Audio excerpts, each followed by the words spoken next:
For our first community conversation, we're joined by Tom Chapman, Executive Director of the Albemarle-Charlottesville Historical Society. He's sitting down with Aaron. All right, thank you, Steve, and thanks for coming in today. It's nice to have you here. Well, thank you for having me. You are very welcome. So last we spoke in January, and you had recently presented an exhibit and a program on Francis Brand's Gallery of First. So first of all, can you tell us about that?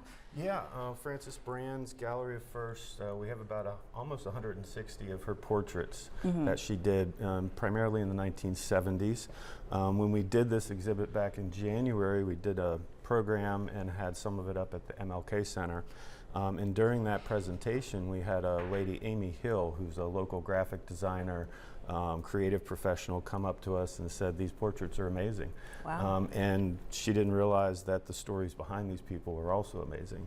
So working with another lady, Andy Cumbo, who helped us write the profiles, we've come out with a book. The Very first. nice. So we have 51 of her portraits with some bios.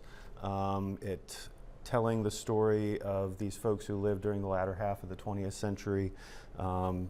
Brand considered them first in their fields of study, work, civil rights, all kinds of different things. She was somewhat of an eccentric, but she had a great eye for art and a great eye for people. So this captures a little bit of Albemarle and Charlottesville's history during this period, and we wanted to bring it to the public in a book.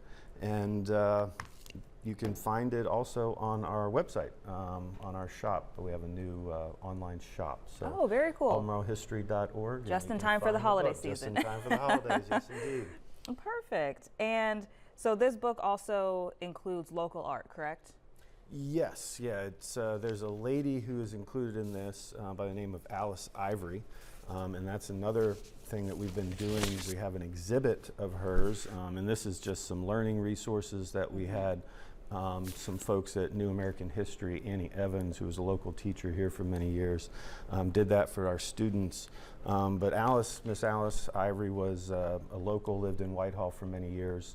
Her portrait is on display at the exhibit, but also about a dozen of her metal sculptures.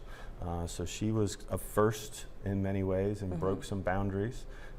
She grew up in a segregated period, went to segregated schools, attended Virginia State College, and then later went to University of Wisconsin because she couldn't attend as a black individual, segregated graduate schools. Right. And then during her lifetime, she created over 100 sculptures.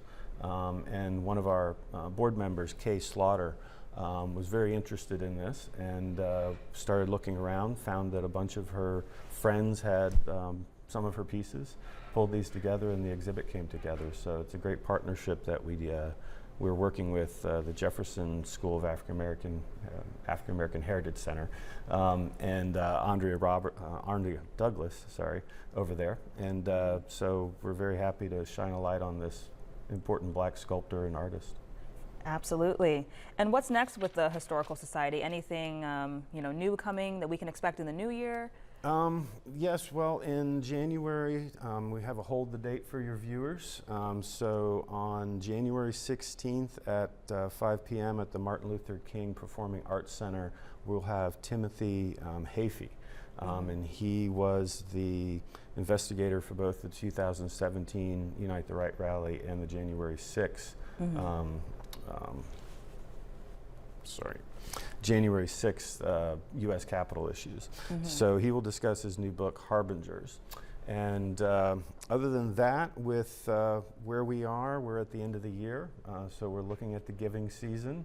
So the reason why your local historical society exists is to do these types of programs, have these types of exhibits. We've touched over 2,000 people in 2024 through all of our programs, exhibits, tours, everything that we do. You can check out our website to see everything that we have going on. And we hope that your audience will consider some support for us in the new year. So, so I appreciate it. Very nice. Well, thank you so much, Tom, for coming in today. It was great learning about Alice and Francis, and Yeah, so, it's nice chatting with you. If you're looking for a Christmas gift, you're looking for something to do on Thanksgiving, Yes. you know, with your friends and family, and then in the giving season. Perfect gifts. Help us out at the Historical Society. We're here for you. All right. Thank you so much, Tom. Thank you. And Steve, over to you.